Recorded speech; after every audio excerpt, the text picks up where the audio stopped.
Welcome into episode 235 of the Skate Podcast. I'm Brian DeFelice, joined by Bridget Prue and Scott McLaughlin. Bridget and Scott, the Bruins defeated the Detroit Red Wings 4-1 at TD Garden and now 7-0-1 on the season.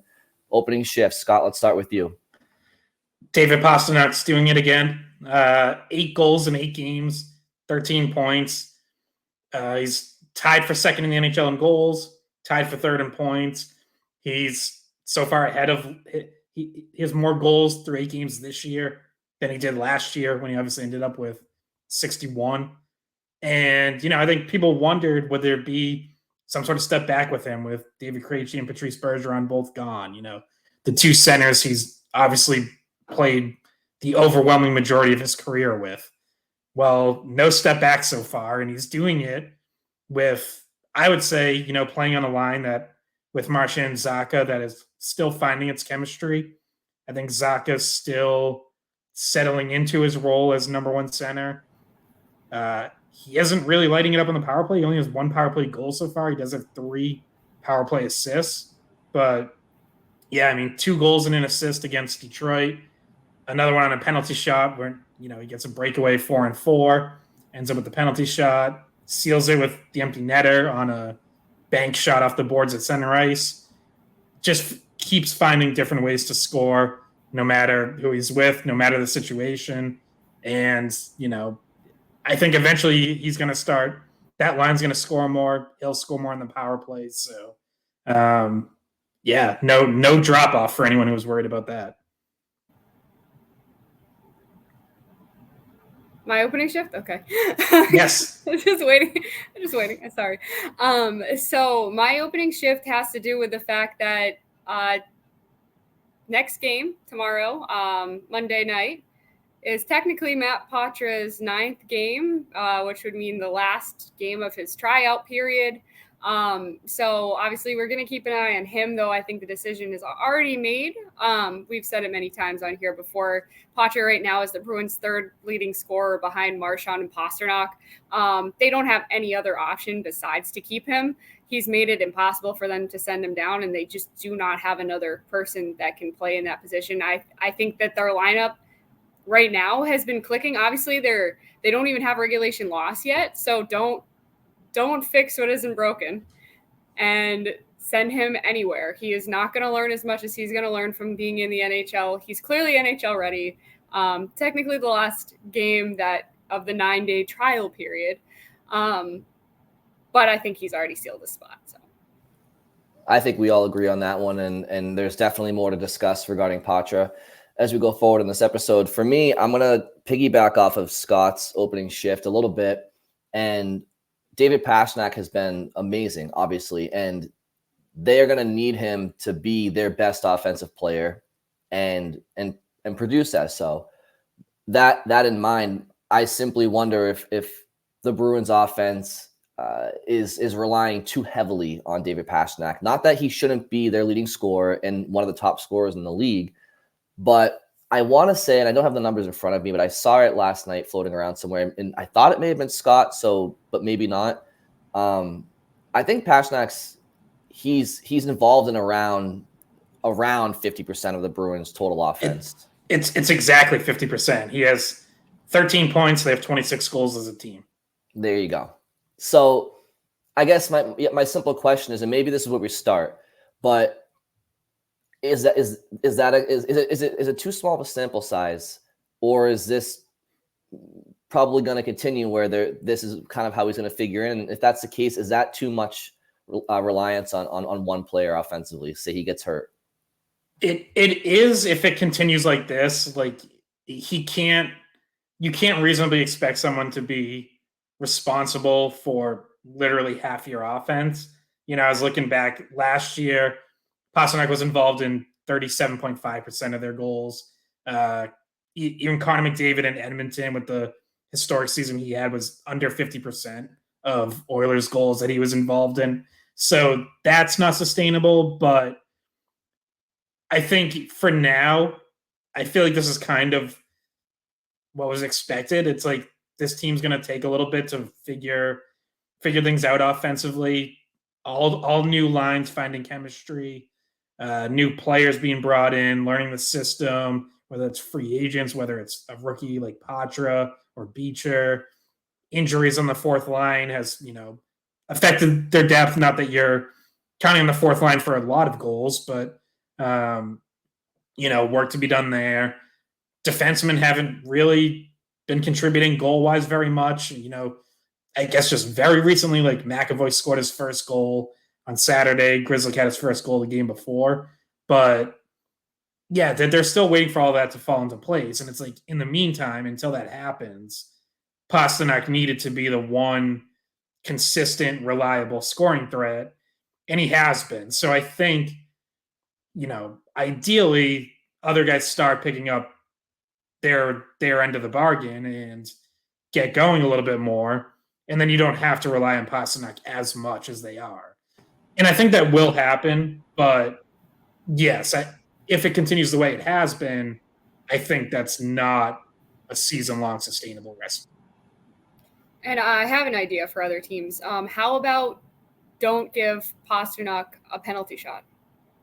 Because you're just giving him a free goal at this point with the way he's been able to score on those. So you had another beautiful one again on Saturday. So you see that, and that's a move he's done before. And then he also had the one earlier in the season where he kind of hit it behind his leg and then ripped it. And just don't. I know you kind of need to hook him and slash him as he's crashing the net on a breakaway, but he's going to score on the penalty shot anyway. So. Yeah, it's you mentioned the one he had against Nashville. This one against Detroit, equally as filthy. It's textbook. It couldn't be prettier. You even hear the sound of it hitting the back bar, top shelf. It's like, my God, the kid knows how to finish for sure. And you watch it in slow motion when, like, you watch the replay, you watch him come down and just.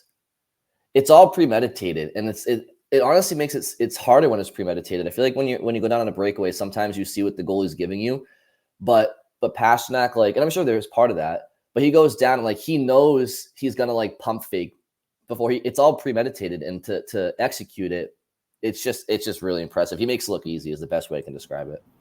Yeah, I mean, we've talked to the goalies, like the Bruins goalies as well, and they after games where he does that, and they're like, yeah, he beats us every time on that shot. Like, every time he practices that shot, he beats us. And they know it's coming. Which isn't actually true, because I see them practice penalty shots at practice, and he doesn't score every single time, believe it or not. Yeah, but also he doesn't try as hard in practice. So. I think he's trying to score, but but certainly the two he's pulled off in games so far have been, like, literally unstoppable. Like, no goalie's doing anything about either one of those. So if he's executing like that, it's no one's doing anything. Like, and by the way, set a record. This is now the fastest any player in history has scored 2 penalty shot goals in a season. By 12, maybe just don't give him them. Yeah, but by 12 games, the previous record was 20 games. It was Brian Ralston when he was in Minnesota. So yeah, just, and I think, like, if you look at it, it's like, okay, well, 2 of his goals are penalty shot goals, 2 of his goals are empty netters. You could say, like, oh, that's not really a sustainable way to score. I would just push back and say, like, he's going to start scoring more other ways, because so far he's actually getting more, according to Natural Stat Trick, he's getting more scoring chances per 60 minutes at 5-on-5 this season than last season. The big difference is he's playing 2 minutes fewer per game, because every Bruins game seems to turn to a special teams fest, and there aren't as many 5-on-5 minutes to go around. So that'll level off at some point. He'll get more 5-on-5 minutes and score more 5-on-5 goals. And on the power play, 1 goal on, I think it's 11 shots he's taken on the power play. Like, that's going to go up. Both the shots and the goals will go up. He'll get more chances as they continue to figure out the power play, which I think has started to look better. And right now, he's sort of settled into more of a setup role. Like, he's the one, on the power play goal Saturday night, he's the one making the seam pass across to Marchand. Marchand has the shot, produces a rebound for Zacha to bury. It's like, at some point, teams will start to realize they have to take away other stuff if the Bruins are executing, and then Pastrnak gets freed up again. So I think those goals in the usual ways that he scores are going to go up, even, as I'm not expecting him to score 20 penalty shot goals this season. So, but I don't see any reason why, he could get plenty more empty net goals. If the Bruins keep winning and they keep being up by 1 or 2 goals at the end of the game, forcing the other team to take their goalie out, you're just going to keep putting Pastrnak out there for that, unless you're a certain radio host that thinks it's a bad idea to put your best goal scorer on the ice when don't you know that they only do it to pad his stats, not to try to win hockey games? Because it's actually bad to score empty net goals. That's not what you want to do in the net. Cowards. So a player that hasn't shared a lot of ice time with Pastrnak this year on the power play or 5-on-5 is Jake DeBrusk. And he's a player that has been struggling offensively. And, if he's to pick up his offensive game, there's some production without Pastrnak on the ice that he's including in the scoring production. And, I think DeBrusk's 2 points in 7 games is it's a small reason why there's been a lack of production outside of Pastrnak and company. Like, he's played 7 games, 2 points. I want to double check. I think both are assists. Yeah, 2 both are assists. Yeah, 2 assists in 7 games. Obviously, the 1 game he missed was not due to injury. It was because of him being late to a team meeting, so that's his own fault.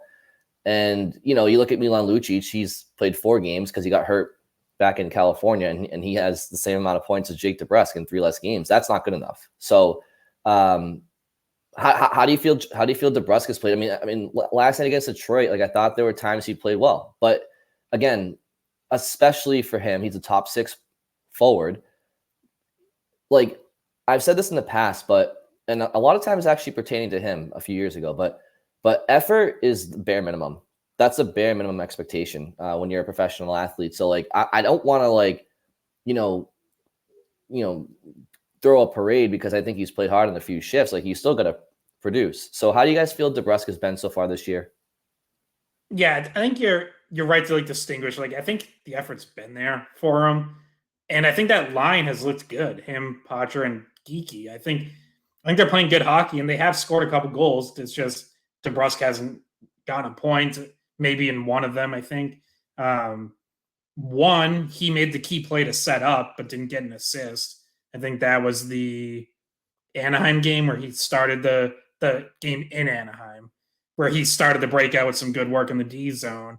And, would have had the 3rd assist if that was a thing, but obviously it's not. So I think the goals will come, and I think more points will come. I'm not super worried about it.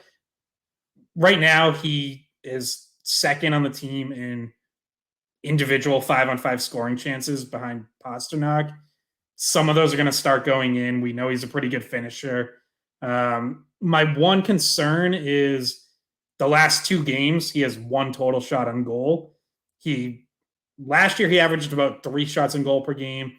This year, he's at around 2. So that's got to go up. And I do wonder if some of that is where he was taking a few more shots early in the year and they weren't going in. Does it kind of creep in that I have to wait for the perfect shot now? Or because to me, that's sort of the wrong direction to take it when the puck's not going in. I think you got to just keep shooting and shoot your way out of it. So again, small sample, it's only 2 games, but that I would like to see change. I'd like to see him come out Monday night and have 3, 4, 5 shots. Brian, we were talking about it on the last podcast on Friday. I said Pavel Zacha had to shoot more. He comes out Saturday, 6 shots on goal and a goal. That's what I want to see from DeBrusk Monday night. Do that. Yeah, I don't see anything that makes me concerned that this is going to last a long time. I think that I'm trying, while you were talking, I was trying to come up and think of specific times that he maybe passed up on a shot, or that was, where you're sitting there why don't you just shoot that? I can't off the top of my head think of anything specific. Sometimes the game just dictates a pass and not a shot. And sometimes you have to be a team player and slide the puck where it needs to go. And that's the better option. So I have not been concerned with. at all. I like how that line looks, actually. I would say the only thing that we've criticized about that line was just maybe at some point, if you're a contender, maybe you add another top 6 winger and slide them in on the other side of that line instead of Kiki. But that, like, really, I think that line is pretty serviceable right now. Yeah, I agree. And to preface, like I mentioned, like, I don't think DeBrusk has played poorly. I do think it's a bit of him being snake bitten. Like the Anaheim game, Scott mentioned, the first couple of minutes of the game, he went down on a breakaway and put a dent in the post, and then factored in on a goal that he didn't get a point on, and then he did have an assist on Poitras's game-winning goal. So the Anaheim game was good. I just think that last year, obviously, he was playing really well. He was scoring a lot of points, and certainly would have been on pace to really have a breakout year offensively had he not missed whatever it was with that broken foot, maybe like a month and a half or something like that. I don't really remember. But, he was playing alongside Patrice Bergeron and Brad Marchand. So for him this year, I was really interested in seeing him potentially carry a line. Now, he started with Marchand, and they're kind of apart right now. And Matt Poitras is playing really well. But again, Jake DeBrusk is, I want to say he's 26, maybe 27 years old at this point. Like, I want to see him, like, Matt Poitras is 19. Matt Poitras shouldn't be the one carrying the line. And it's great that he is, but you watch them out there. You watch Matt Poitras, and Bridget, we'll get to this when we discuss your opening shift. So I don't want to go too much into him right now, but he's just the best play. He's the best forward on the ice most of the time he's out there. And it's like, that should be Jake DeBrusk this far into his career. So I just want to see him step up more is all. I think this is a good time to transition to that, honestly, because I think our DeBrusk. Well, can I one more note on that. Part of that could be chemistry too, because we see like how much space Poitras creates in the offensive zone, separation, looks for passing lanes. I'm struggling to think of like how many times he's done that, cut back, whatever, and the pass has gone to Jake DeBrusk. So that could be something where it's like they just haven't quite figured out, like either it's here's where DeBrusk wants to be and Poitras should look for him there, or here's where Poitras wants to look for plays and DeBrusk should go there. Like, that can still come for them. And I think if all of a sudden if you start seeing Poitras setting Jake DeBrusk up in the slot for chances, that's going to turn into goals. So, that was kind of just something I just thought of as we were talking through it. Also, the way that line rotates, you've mentioned this before, Poitras sometimes finds himself as the net front guy, whereas that has been something DeBrusk has done in the past. So you're seeing Poitras take up a little bit more time in that area. I think they're more evenly kind of ending up down there rather than maybe DeBrusk being that guy on a line. So he's not right in front of the goal more like a higher percentage than last year. So maybe that factors in. I also think the reason why you see the puck on Poitras stick more often and why he is driving that line is just because that's the only way he knows how to play. And if he's going to be effective, then that's the role he has to have on that line. He has to be the one that's kind of making things move and like making things flow and finding the open guys and probably having the puck on his stick a bit more just because that's how he's effective. That's a good point, Bridget. So why don't we throw it back to you, Bridget, and you can kind of expound upon your opening shift here. Yeah, so I mean, it's kind of self-explanatory only in the way that we've covered it every single podcast, and we've done how many since the season started? Twice a week or 3 times a week. We just come on here and talk about how good he looks and how well he fits where he does. I mean, when you think about where he started the season, he started on the third line, but how long did that last? Now he's consistently the second line center. It almost feels like you couldn't have asked for this to happen at a better time, that someone just happened to develop into the exact role you needed to fill.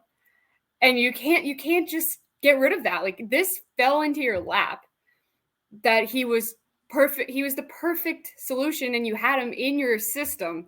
You can't just be like, oh, no, you can develop a little bit more somewhere else. It's a no-brainer. It's it's a no-brainer. Yeah, and Jim Montgomery was asked after Saturday's game, and he said, no final decision yet. They don't anticipate announcing anything until after his 9th game. But, then in the same answer, he said he's played great. He went on to say, just praised every part of his game, said we've got a hockey player on our hands, clearly loves what he's seen and for obvious reasons. How could you not? So, from the Bruins perspective, I guess I get, you don't announce something before you really have to, but it would be stunning if they sent him back. And, from there, the next conversation is, does he last the whole year? Which I think, you hope and expect him to, but 40 games is kind of another marker, because at 40 games, it trims a year off when he would first get to unrestricted free agency, which is, a whole other conversation we can have later. But there is an effect there. So if you send him back before 40 games, basically you'd have an extra year of team control. I think that's only on the table if he's worn down after 20 or 25 games, and you're oh, he really might not last the season. But I don't really see that happening. I mean, he has definitely had some shifts where he's looked pretty winded by the end of it, including one late in Saturday night's game where he ended up out there for almost 2.5 minutes, I think. Yeah, I think anyone would be winded after that. Yeah, well, exactly. Andy has taken some hard hits. He got hammered from behind in that game. I think it was Rasmussen. Right? Yeah. Rasmussen, who's 6'6", got knocked down by Kevin Shattenkirk and retaliated by hitting 5'11" Matt Poitras from behind. Real tough guy play. Yeah, well, eye test aside, which tells everybody that Matt Poitras belongs through 8 games, heading into his final trial game here. He's 5th on the team in scoring with 5 points in 8 games. He's a +5. He's averaging around just under 15 minutes a night time on ice, 44% in the faceoff circle. And Jim Montgomery had him out protecting a lead the other night, and that says a lot. And beyond that, he has I don't know if edge is the right word, but he has some. Yeah, I'll say edge. He has some edge to his game. He goes to the dirty areas. He sticks his nose in there. And for somebody who it's their first month in the league at 19 years old, and he's undersized, right? And he's a skilled player. He's a gamer. And so, yeah, everything. It's a no-brainer. He's sticking around. He deserves to do it. And he's honestly been one of their best. He's been one of their best players this month of the season. There's no other way to describe it. And he makes plays, and his skill, his skating is evident. His edge work is phenomenal. I didn't realize going into the year just how good his edge work was. It's Scott, you mentioned it last week. It's Marchand-esque, the way he just shakes defenders and just buys time out there, and it's really impressive. It looks like he's doing those figure eight drills around the cones in the offensive zone. he's just buying himself time, and he's a very intelligent player, and yeah, they got as Montgomery said, they've got themselves a hockey player for sure. Because of his edge work too, he creates space for himself. He creates shooting lanes and he creates passing lanes. I saw him make a few moves on the offensive zone on Saturday where he's making those little cuts, and all of a sudden, he knows he's drawing defenders away from the passing lane. He wants to try to slide it over across the ice. And to Scott and Scott, you called it out online, but there was one shift in particular where he just multiple times just doing these not soft, they're hard backhand saucer passes across the offensive zone, not in a dangerous way. Just he's an amazing passer too. He's a very, very impressive. 19 years old. I think 19 years old. Yeah. That's crazy. Yeah, and that same shift that he had, those multiple cutbacks and then really nice passes. I think two of them were across the Hampus Lindholm led directly to shots with people at the net front. That same shift, like he had like another movie put on defender where he, again, like it reminds me of Marchand, where it's like a stutter step where he kind of looked like he was going to slow down and maybe like chip the puck in deep or something, and then just turned on the burners and like kind of turned the corner and got an edge on him and came down the boards with keeping possession. And it's like, yeah, stuff like that. It's just, it's really hard to defend, especially if he's matched up against a forward one-on-one. Like most forwards aren't good enough to, to keep up with him on moves like that. So yeah, it's really impressive. And, he's shooting when the shot's there, like just everything. He's getting better defensively. You mentioned, the way he battles and just doesn't give up on plays. Like that 2.5 minute shift I talked about, he still ended up involved in the play that forced the turnover to finally get the clear at the end of a 2.5 minute shift, where it's like he was clearly exhausted, but he just he has that ability to just like dig deep and never give up. We've gotten to see in front of our own eyes how he's proved people wrong for the drawbacks when in the preseason, before we really had a chance to see him, like a good sample size of him. The drawbacks people were saying were his size, his age, his maybe not having certain physical attributes, but like we've been able to see in front of our own eyes how he compensates and how he's more than adept at dealing with everything at an NHL pace, and including NHL physicality. And you have brought this up several times before too, Scott. His other thing was that maybe he should shoot more, and he's the third leading scorer on the team right now. And we saw him do it in preseason, and he's built on it in the regular season. And I'm like, I don't think proud's the right word, maybe just impressed with how he has been able to do it so consistently, because it's like, all right, we saw it in the preseason, and then he gets it. So he does well in his first game. He gets another look.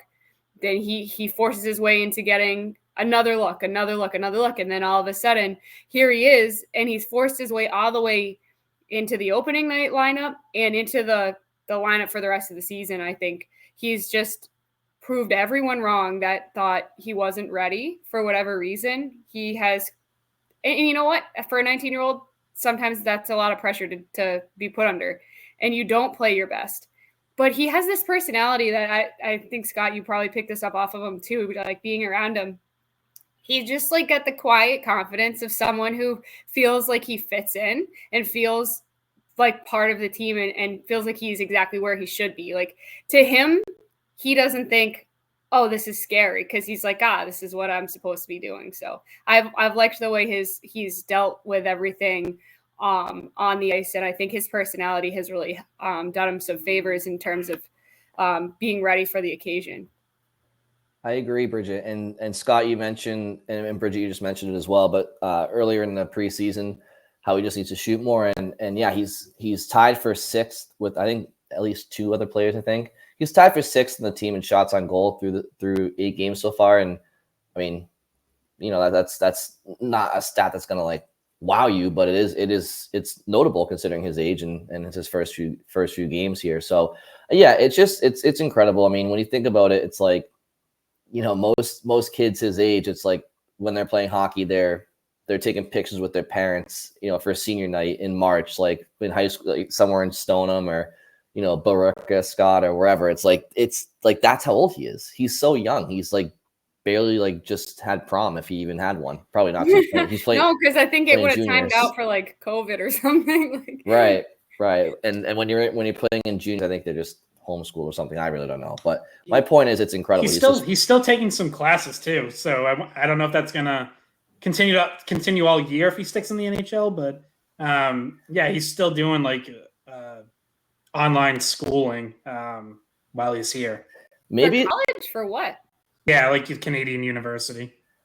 Oh. Maybe it's also just, I don't know if you guys feel the same way. And Scott, I know you're just a couple of years older than me and Bridget, but like for some reason, and maybe it's because I'm older now, but like watching Matt Poitras at 19, he seems so much younger and like watching Sagan at 18 or Pastrnak at 18, or certainly like, Joe Thornton back in the day and Samsonov when I was really young. Like, maybe it's because I'm older now and an 18, 19-year-old to me is like literally looks like they're in 5th grade. But doesn't he just seem like a lot younger looking than like previous like 18, 19-year-olds like Lucic and all them? I think that is just a getting older thing because like and Bridget can probably attest to this too. Like when I go to college games, it's like those kids seem like middle schoolers, and I'm like, when I was in college covering them, it's like they almost seemed like adults, like ahead of their years. And now, like I go to BU and like Lane Hudson's at the podium, like at the press conference after the game, and it's like he looks like 16. Like it's so I think that's just getting old in general. We just think everyone looks really young. Yeah, you want to know what it is? It's when I know like I can't pass for that person's age. Like that's how I know like that's what I feel like they're much younger than me. Like if I'm like you finally have to retire your college student ID, like can't get those discounts anymore. You want to know what really got me? During the pandemic, I was at a Providence College hockey game just as a fan. And because that's what I do when I have a night off from hockey, I go watch a hockey game usually. And so I was at the concession stand and I go to buy a beer and I had a mask on because it was during the pandemic and we were at a college and I did not get carded. And I was like, do my eyes just look like an old lady? Like, do I have crow's feet? And then like, so when I got carded at the Boston College game 2 weeks ago, and I was happy again. I was like, guys, I do still look like a college kid, but they also carded the 60-year-old lady behind me, so I didn't feel as good. But yeah, kids in college, it's one extreme or the next. Like they're legit was a kid when I was in college. It was my freshman orientation, and I was in the elevator with somebody. I honest to God thought he was a teacher, and he ended up being like one of my roommates for orientation. I was like, what the hell is this guy doing here? I thought he was a teacher. So like when you're in college, you either literally look like you're like 17, 18, or you look like you're 35. I stand by that. There were kids in college that like, they honestly looked like they were in their 30s and they were like 21, but he has this little like innocence about him too. I don't know if you saw any of like the videos out of the Halloween stuff and different things that came when they were all dressed as Barbie and Ken. But he still has that like innocence too. I'm like, I remember when I was 19. I didn't barely.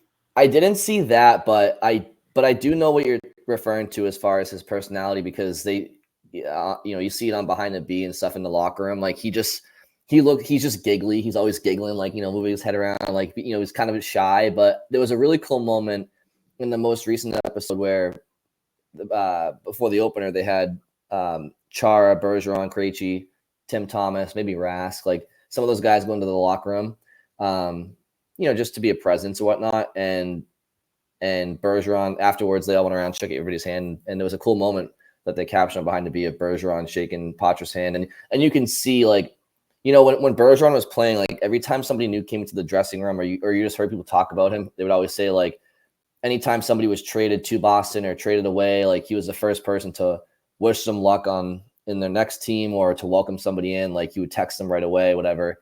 And obviously Bergeron just retired and has all the reason in the world to just kind of like, chill and kind of block hockey out for a little bit. But like he went up to Poitras and like, shook his hand and called him by his first name, like, hey, Matt, and like congratulated him. It's like, you just see how personable he is, even in retirement. And I thought that was a really cool moment because like they shook hands and you see it on footage, and it's kind of like a cool little passing of the torch, unofficial passing of the torch moment that was kind of captured. Yeah, another good behind the scenes moment that the Bruins tweeted out was after his 2 goals in the game in Anaheim, he got the game puck, and he like if you get the game puck, you have to like get up and say something or whatever. And as soon as he started talking, like the whole team cheers to drown him out, and then they're like, no, like go ahead. And he starts talking again, and they cheer, totally drown him out. So like ends up not giving a speech. Like I just thought that was funny. Like that's good kind of rookie hazing, like completely harmless, just funny. Yeah, and actually I did ask him at one of the post-game press conferences. Was after the first game. I'm I'm not sure. I think it was after the first game. Like, he's getting mobbed by the media immediately. Like, he's been getting mobbed since all of a sudden he started playing well, and people are like, who is this kid? And so there's cameras all around him. There's, us, we're all around him. And he probably did the longest interview that day because of how many people wanted to talk to him. And I asked him, I was like, are you getting used to this yet? Like, getting like completely mobbed, and like, does it how does it make you feel? And he was just like, no, I'm cool with it. I'm fine. I figured also little behind the scenes from the Halloween day. I'm pretty sure Swayman volunteered to be Barbie because we were in the locker room, and sometimes they get dressed like at Warrior, and I think they did this year, but it was after the media left, so we didn't actually get to see them in their costumes unless you went to the hospital visit. But like, we were just kind of like asking guys like, what the theme was, who they were being or whatever. And, they said like Barbie and Ken, and Beecher was like, someone has to be Barbie. So I'm pretty sure it's going to be either me or Poitras. Like, they're going to make one of the rookies be Barbie, and ended up being Swayman, who, like I said, I'm assuming just volunteered because that's the kind of person he is. And I don't know if you guys saw the photo they tweeted out. Swayman has a wandering hand on Swayman has like a completely dead serious face, but his hand is like on Poitras' like thigh, like upper thigh. Upper thigh, yeah.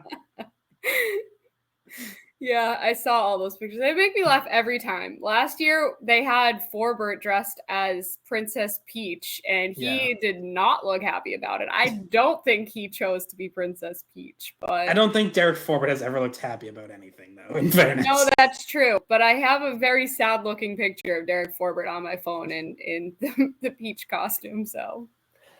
Yeah, well, all these moments are great because whether it's the team drowning out Poitras in his post-game speech, or just, Halloween endeavors, obviously visiting the Children's Hospital and stuff, like, it's all, it's good team bonding and stuff. Obviously, there's been a lot of turnover on the roster this year. So it's good. It's good that they can have these off-ice moments to kind of,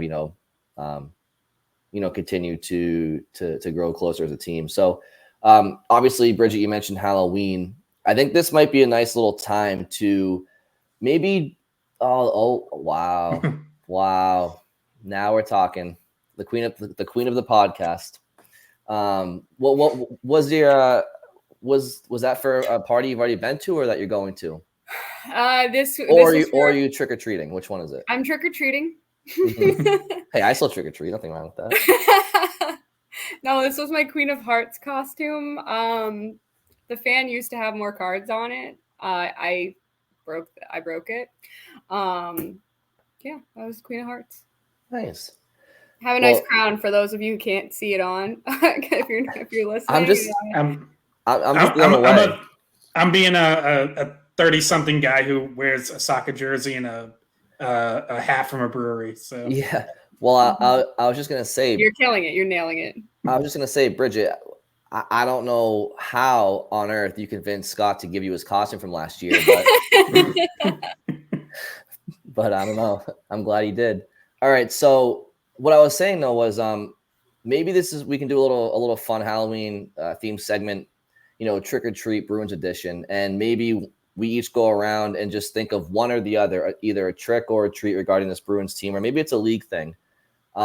Maybe to give you guys some time. I'll go first. For me, I'll go treat. I'll be optimistic. I'm the optimistic one on this podcast. We all know that. Never. So I'll go treat. I'll say, look, obviously you lose Bergeron and Krejci last year or this past offseason going into this year. You lose Taylor Hall, Tyler Bertuzzi, Orlov, Foligno. No, you lose a lot of pieces, right? Well, they're still 7-0-1 to start the year. And you can say that they're deficient here and deficient there, and that it could be smoke and mirrors because of a lack of difficulty on a schedule. But it's like, what are they supposed to do? Lose because they're playing Chicago twice? Like they're playing NHL caliber teams and they're taking care of business. And there's a lot of turnover, and they're learning to gel literally as a new team. So I'll say that's a treat. I mean, I don't think most people expect them to be 7-0-1. I want to say tied for like the most points in the first 8 games of a season in their 100-year history or something like that. So that's a treat, and I'll start it off with that. Can I push that a little further as well? Is it a trick or is it a treat that they could stay as the number 1 team in the division and finish that way? I mean, it's a trick like this. Well, I'll put it this way. I'll say their schedule so far has been a treat to them. You could, for a team that like coming off last year's disappointment, having so many new faces, so much turnover. I know like there's a West Coast road trip in there, and that's its own challenge. So I don't want to make it sound like there hasn't been any challenges, but the schedule makers definitely did them some favors when it came to starting well and getting off on the right foot. So in that sense, I'll say like their record being this great, 7-0-1 is a little bit of a trick, but they absolutely could like be the number 1 seed. They could win the division. They could have the best record. I don't think that's insane. Like, I still think there's, I think Toronto's going to be there. Tampa has started to play better after a slow start. Carolina's started picking up their last couple games. Rangers are off to a good start. Like, there's plenty of other good teams. I could also easily see them slipping to 3rd, 4th, 5th in the conference. But no, I don't think it's out of the question at all for them to be in contention for the number 1 seed. I mean, we all know that offensively the Bruins are, we think they could be a little bit challenged at times this year, but they've given up 8 less goals than the second best team. Like the Bruins have given up 12 goals. Vegas has given up 20 goals. And there's another team I think that gave up 20 as well. But as it pertains to the division, the Bruins have given up half the amount of goals Toronto's given up. So I guess what I'm saying is we all know where the Bruins are deficient, but every team has their deficiencies. Obviously, there's a couple of teams I think that are strong everywhere. Vegas being one of them. Colorado, like Carol. There are teams, and not everybody's played up to their capabilities so far. But as it pertains to the division, the Bruins, their defensive team structure and their goaltending, it's so steady that. It's far steadier than Toronto's. Yeah, Toronto's going to be able to score more, but can they defend as well? So how does it all shake out in April? I don't know. But I definitely think that they're capable of remaining atop the division. Yeah, I would say you mentioned defense and goaltending. Like, I'd say goaltending another treat, obviously. It's because goaltending can be so hard to predict from year to year.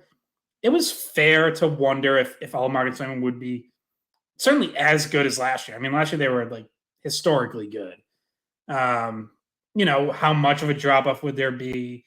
Would both of them get back to such a high level? And so far, they both clearly have. Ullmark's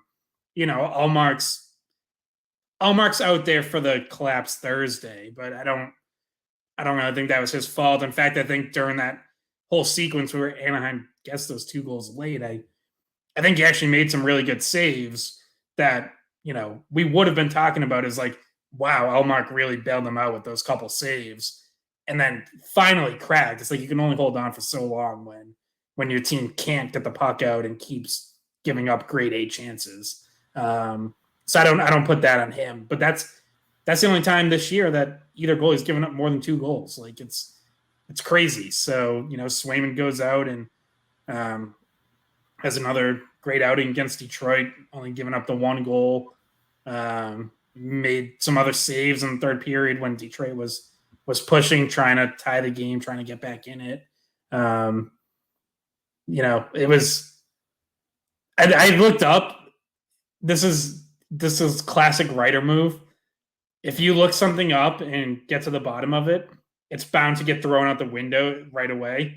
So I had gone back. If Swayman had gotten a shutout, would have been his 2nd shutout in a row. Would have been the 2nd time this calendar year that he had done that. So I was like, I wonder when the last time a Bruins goalie had 2 separate back-to-back shutouts in 1 calendar year. And I got back, found it. It was Byron Dafoe in 1998. And literally 3 minutes after I found it, Detroit scored. So I apologize to everyone. I apologize to Swayman for ruining the shutout. That one's on me. That's your fault. That's your fault. This one's not as sexy, but the penalty kill has been a treat. I've only allowed 1 goal, and they're top in the league. They're at 97.1% on their penalty kill. Their power play, not quite, but their penalty kill has been outstanding. Credit to goaltending and defense, and some forwards that are really good penalty killers like Charlie Coyle, Pavel Zacha, Brad Marchand. Like, they have some of the best forward penalty killers in the league too. So it's looked very good so far. Not as sexy, but also can I take the crown off? Or is it a bit much? Have I overworn it? I think you have to keep it till the end of the episode, and we're gonna do 45 more minutes. So. Okay, well, it's starting to hurt. No, I'm just kidding. I'll leave it on. And obviously, it goes without saying, and we talked about it for the first part of this podcast. But Matt Poitras is an obvious treat. It's just so obvious none of us have said it yet, but that's obvious. Bridget, to go along with your penalty kill, I would say John Beecher's been a treat. Another treat has been the Bruins alternate uniforms that they wear in original 6 nights. Those are sick. I'm not even gonna go with the other uniforms right now. I actually don't mind the white ones. The black ones I still just don't like. Those ones are a trick. I don't like those. Get those out of here. But the third jerseys are great, and the white ones are okay. Any other trick or treats with this Bruins team? Here's just a little statistical trick, I think. Derek Forbort is tied for 3rd on the team with a +6. I think that's a trick because I just don't think he's been that good 5-on-5. It is a credit to the fact that he hasn't been on the ice for many goals against. Obviously, that pairing with him and Shattenkirk hasn't. But if you dig a little deeper, they have been outshot quite a bit when they've been on the ice. So I think you'll start to see that pairing on the ice for a few more goals against. Probably not as many goals for, but that was a little surprising. I don't usually look at plus minus because I don't care about it all that much, but did notice that today that Forbort is +6, which is much higher than I would have predicted. The dive into the advanced stats confirmed that it's probably a bit of an outlier and a bit of a trick right now. You know what else I think is a trick right now? And it's kind of like the opposite of what you were just saying as far as a player that's playing well, that's a trick. Well, Hampus Lindholm, he must be a trick because there aren't many minus players in the Bruins, but he is one of them. -2 through 8 games and still with 0 points. So I know he hasn't played as I know there are statistics that advanced stats that will tell you the contrary of what I'm saying, which is that he hasn't been great. I'm sure he's been good in certain statistics, but I think his lack of production with 0 points and -2, that's a bit of a trick for sure. He obviously is going to be much more improved in both of those categories. One would think as the year goes along. I have a trick. I know a trick. Dan Heinen got tricked. He still doesn't have a contract. He is still with the team and doesn't have a contract, so he's been fooled all the way. So that's a different kind of trick. But he's dressing up for Halloween as a Boston Bruin, but he's not even on the team. It's true. It's true. 2 guys go down on the 4th line, and they call up Jesper Boquist and Oscar Steen, and he's just skating around like, guys, what is going on? It's amazing. I usually, even if I don't understand something right away, I usually can figure out the salary cap maneuverings and why things happen. Friday night or Friday afternoon, maybe, friend of the pod, Mark Diver, tweeted out that Mason Lohrei and Jacob Zaboral had been called up, and I think it was Boquist and Patrick Brown got sent down. And everyone kind of freaked out. There's like a little mini freak out at least on Twitter. I don't know how far it's spread, but like people were like, Mason Lohrei time. And I was like, let's hold off for a second here. Like, I think there's something else to this. And ultimately, like, I was able to piece together that it was because they needed more salary on the books to get as close to the cap as possible before they put Milan Lucic on long-term injured reserve.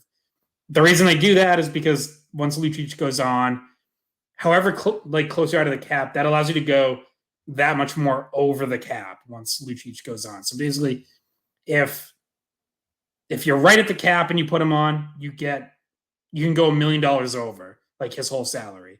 If you're 500,000 under and you put him on, you can only go 500,000 over. So I was like, okay, now I get that. Now that makes sense to me.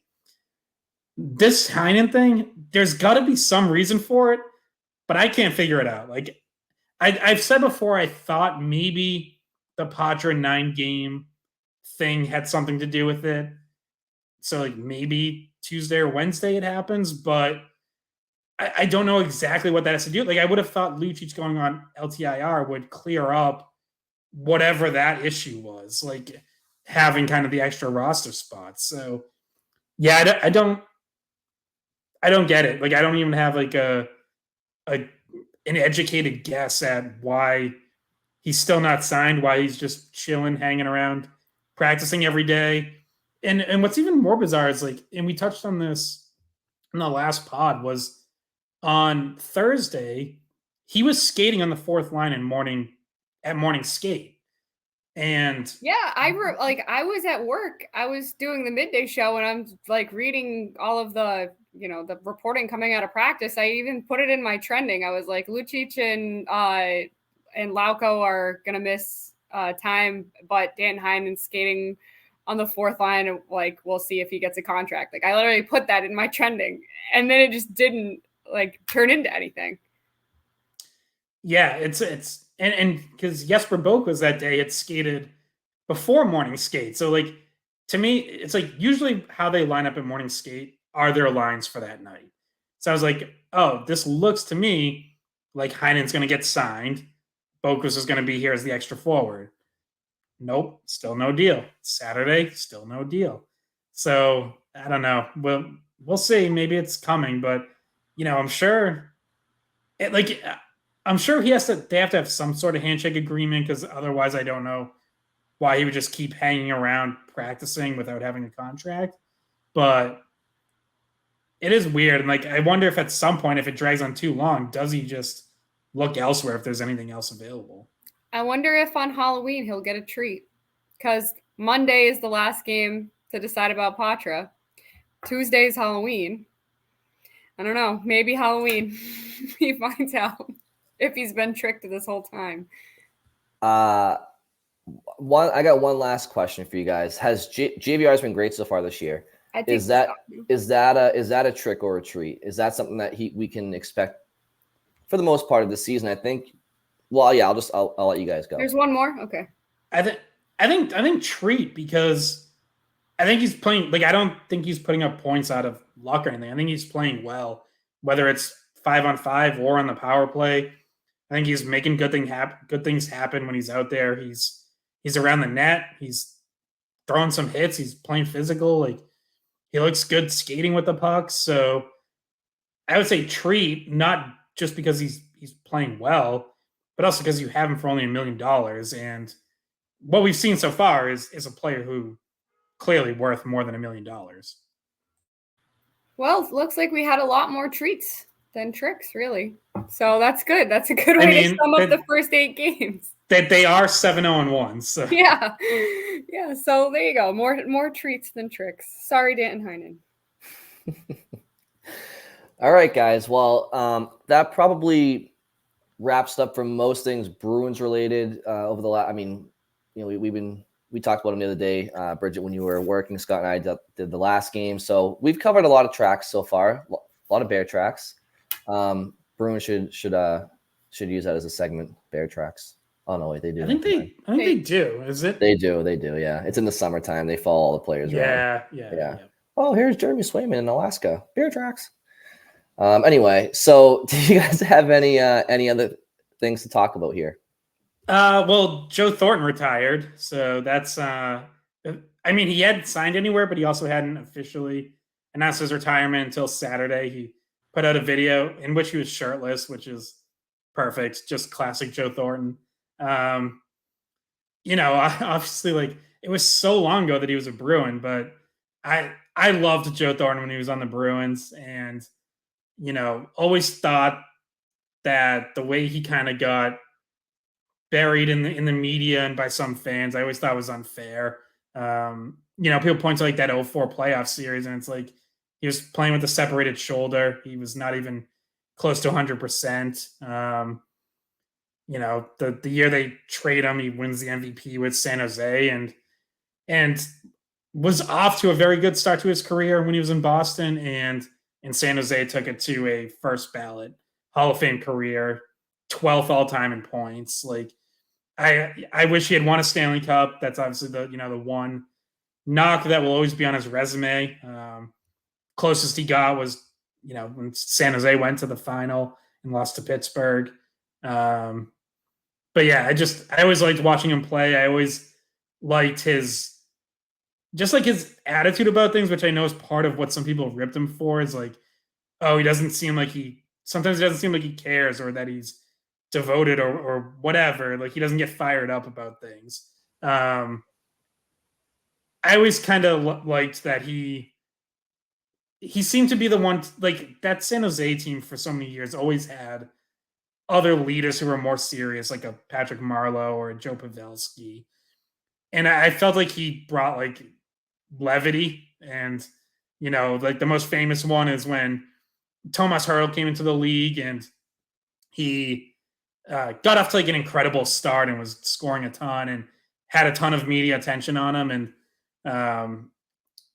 people like started criticizing him because he scored 4 goals and had was like celebrating really emphatically, and Joe Thornton jumped in and famously said like, if I scored 4 goals, I'd whip my dick out, like something like that. And it was like, it's just I just love like that kind of stuff about him. It's like, you want to criticize like the kid? Like, are you kidding me? Like, let me step in here. Yeah, I mean, Joe Thornton was he definitely say what you want about him in Boston, but outside of 04, he was never really on a Bruins team that like should have really won a cup or been close to it. For him, I would say his time in San Jose was more damning as far as like garnering a reputation for one of the best players to not win, because from like 2006 to 2012 or something, like that Sharks team had contenders every year, and they always found a way to bow out, relatively early. I mean, the year that he went to the Cup Finals in 2016, that Sharks team, ironically, was actually not like that great compared to the ones from his earlier tenure in San Jose. They just found a way to kind of get there, and then Pittsburgh kind of made relatively easy work of them. But he also didn't he get stripped of his captainship in San Jose at one point too. So maybe that's also why people were kind of like questioning his leadership skills. But if the people shit on the Bruins for trading him away for Marco Sturm, Brad Stewart, and Wayne Primo, and while none of those players, I don't believe, led to a future transaction that brought in a 2011 Cup player, like getting rid of Joe Thornton. Well, yeah, go ahead, Scott. Do you think what I was going to say was I think Brad Stewart might have brought in Andrew Ferentz, dude. Okay. Maybe I didn't look back on that, but I feel like that might have. Well, what it did do though, regardless of like it enabled the cap flexibility to eventually bring in Mark Savard and Zdeno Chara, and so like Joe Thornton, moving on from Joe Thornton, Brad Stewart, Marco Sturm, Wayne Primo, they aren't better than Joe Thornton. Obviously, he goes to San Jose that year and wins the MVP. But it eventually did lead to the a roster that won the Stanley Cup only 4.5-5 calendar years later. So, yeah. Yeah. So my thought is that now that Joe Thornton has officially retired, And he's no longer in the running for that lost spot on the Bruins roster that Don Sweeney was waiting for. Maybe Heinen has a better chance. Could you imagine if he signed for pennies to come to Boston? I don't know how that would go. I don't even know if he has any interest in coming back from the West Coast. Would he have even had interest in living anywhere near here? I wanted to make sure I looked it up. So I was right, and actually, it was 2/3 of the deal. The Bruins got Andrew Ference and Chuck Kobasu for Brad Stewart and Wayne Primo. So that was the next deal. So it ultimately, in a roundabout way, did land you a piece in that 2011 Cup team. I think that the very last thing to touch on here is obviously the hockey world was shocked Saturday night by the news that Adam Johnson, who played at the University of Minnesota Duluth and played some games with the Pittsburgh Penguins in 2019-2020, died as the result of just a total freak accident while playing over in England. Took a skate to the neck, and it's just shocking and obviously just awful. If you've been a hockey fan long enough, you're familiar with Clint Malarchuk, the Sabres goalie in the 80s, who took a skate to the neck. I remember Richard Zednick in 2008 when he was on the Florida Panthers. Scary, scary injury. I feel like every time something like this happens, and obviously this is very different because he died. You just wonder how it doesn't happen more often, and you wonder if there's going to be some sort of change when it comes to neck protection. But just awful. I think it was during the third period of the Bruins game when I saw the news that there was a serious situation and they had evacuated the arena and everything. And, you're hoping there's some sort of positive update. And obviously there never was. And then very early Sunday morning was when his team over in England confirmed that he had passed away. Yeah, it's absolutely gut-wrenching. And one of those situations, like you mentioned, Scott, it's it does make you think just how, not this, but just it's scary. It's very, very scary. And obviously all parties involved, in that incident, it's just, you feel for the entire situation. And there's no words for it. It's tragic. It's very, very, very sad. And yeah, you really kind of a loss for words, really. Can't even really comprehend that. That's terrible. You see how many close calls there are too. We saw Lauko take a skate to the face just this week. So there's close calls. I brought up the Morgan Barron one. If no one has seen what Morgan Barron's poor face looked like after he took a skate to the face, I think he had 75 stitches. I don't know. It was a lot of stitches. Being a hockey player, he laughed about it and talked in the post-game press conference and with all the stitches freshly in his face. But you see that kind of stuff happen, and you because people are okay, you're kind of oh, that's they're just tough. They got through it. But there are just so many close calls. I remember back when Thornton, not Joe Thornton, Sean Thornton was on the team. He got one real close to the neck. That was, and I've seen Bergeron have some near misses to the face, in the bumper position. One time he got landed on and his skate came right up, because he was going down to the ice, falling towards the ice. There's a lot of times where you see the replay in slow-mo and you're that was so close. Yeah, it's terrifying. And, you knock on wood, you would like to think at the NHL level, because there's paramedics on the scene and all NHL trainers, team trainers, are trained in trauma care in addition to your usual hockey injuries. You'd like to think the response is always going to be quick enough and good enough that it never ends in death. But you can't guarantee that. And in other leagues, and we don't know anything really about the situation in England. I know there's an investigation going on there, and I'm sure we're going to find out stuff about, was there any chance? Was there, should there have been someone available who wasn't, like, whatever. Like, we just don't know at this point. But we do know, like, in other leagues, there isn't always that immediate resource of a trainer who's trained in trauma or paramedics who can be there in seconds. Like, so I don't know. I saw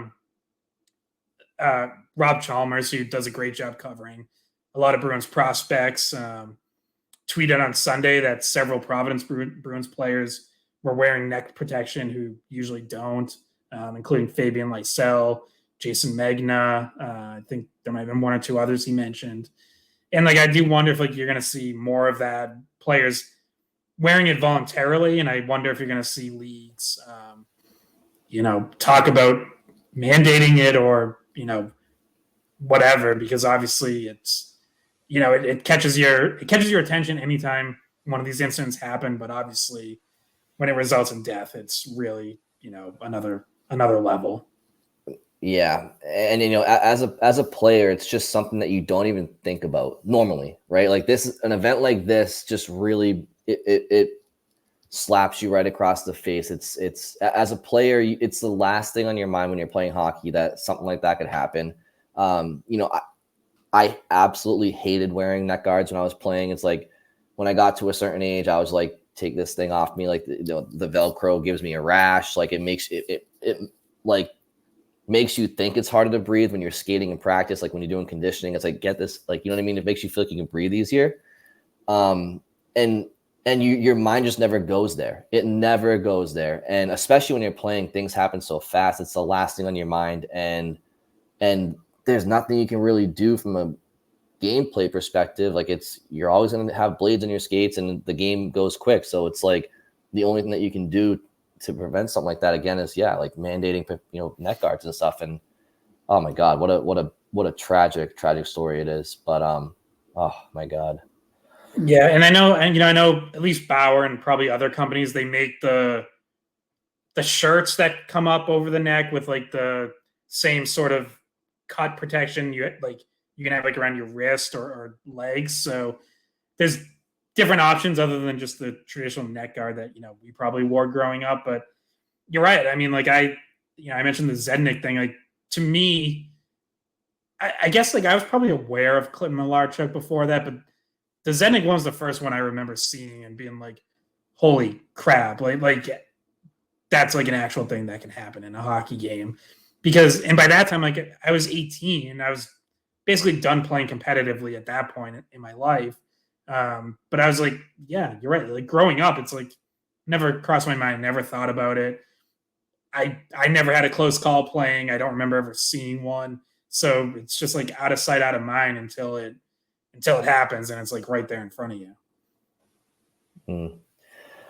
All right. Well, obviously, that's a sad note to end on, but it's obviously it's current event and it's something that happened, and yeah, it's very, very terrible. So,